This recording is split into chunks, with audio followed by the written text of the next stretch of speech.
But how did these policies make an impact specifically in Africa? Let's explore how these reforms reshaped economies across Africa and what that meant for millions of people living there. To understand this, let's turn to the insights of Franz Haidus from the University of Hohenheim in Germany and Gideon Obare from Egerton University in Kenya. In their research paper titled Lessons from Structural Adjustment Programs and Their Effects in Africa, they delve deep into this very topic. After gaining independence around the 1960s, many African nations were filled with hope and ambition. Leaders dreamed of rapid growth and catching up with the developed world. They believed that by focusing on building their own industries and reducing reliance on imported goods, they could boost their economies. So, they used the same strategy we saw in Latin America: import substitution industrialization. Additionally, governments took the lead, investing heavily in infrastructure like roads, schools, and hospitals, and implementing 5-year development plans. Initially, this approach showed promise. Economies were growing, people were getting educated, and there was a general sense of optimism.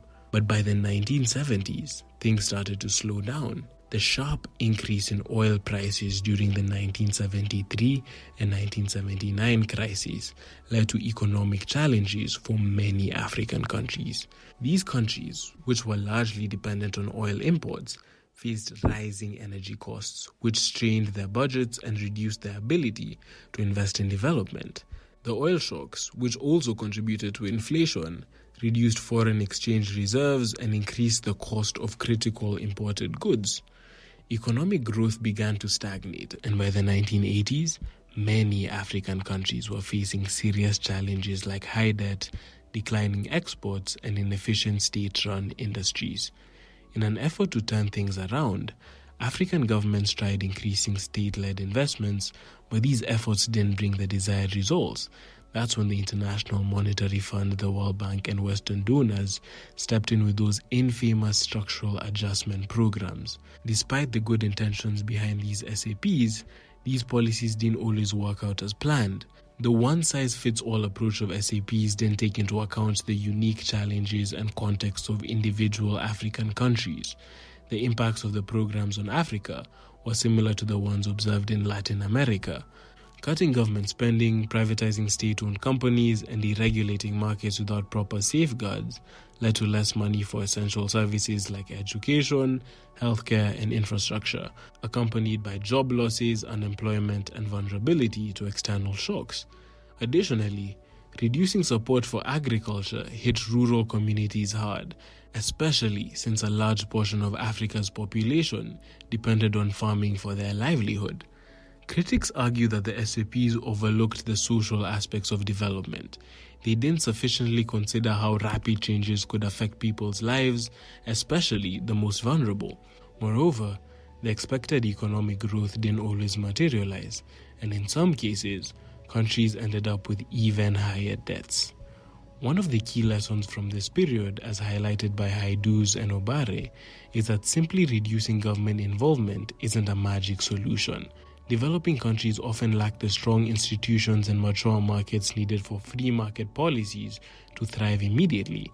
There was a need for a balanced approach where governments could play a supportive role in building infrastructure, investing in education, and nurturing industries until they were ready to compete globally. Over time, the harsh impacts of SAPs led to calls for reforms that would put more focus on people's well-being, often summarized as adjustment with a human face. This meant that economic policies should consider social welfare, not just financial metrics. It became clear that a one-size-fits-all approach ignored the unique cultural, social, and economic needs of each country, making it harder for those policies to succeed. The World Bank and IMF publicly acknowledged these shortcomings, claiming they had learned valuable lessons. They began using new terms like the Poverty Reduction and Growth Facility instead of Structural Adjustment Program, and promoting national ownership to show they were moving toward a more inclusive approach. But in reality, much of their strategy remained the same. For example, many of the same conditions, reducing government spending, privatizing state assets, and deregulating markets, were still central requirements for financial aid. Critics argue that this was more of a rebranding than a real change in policy.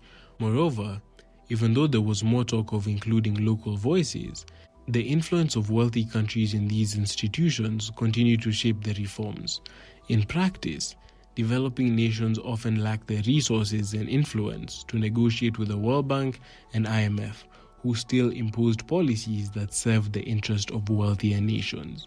This power imbalance often forced countries into accepting conditions that were not fully aligned with their needs, reinforcing the criticism that these international organizations were still prioritizing financial stability over human development. Today, the effects of these policies continue to be felt, with many African countries still struggling with debt and economic challenges that the SAPs were supposed to resolve.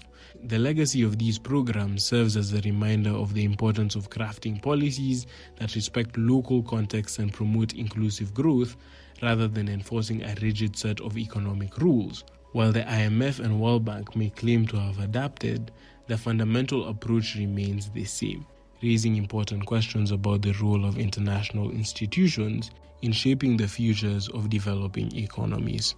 Hey, if you like that video, click somewhere to the right of your screen to watch the full unfiltered version.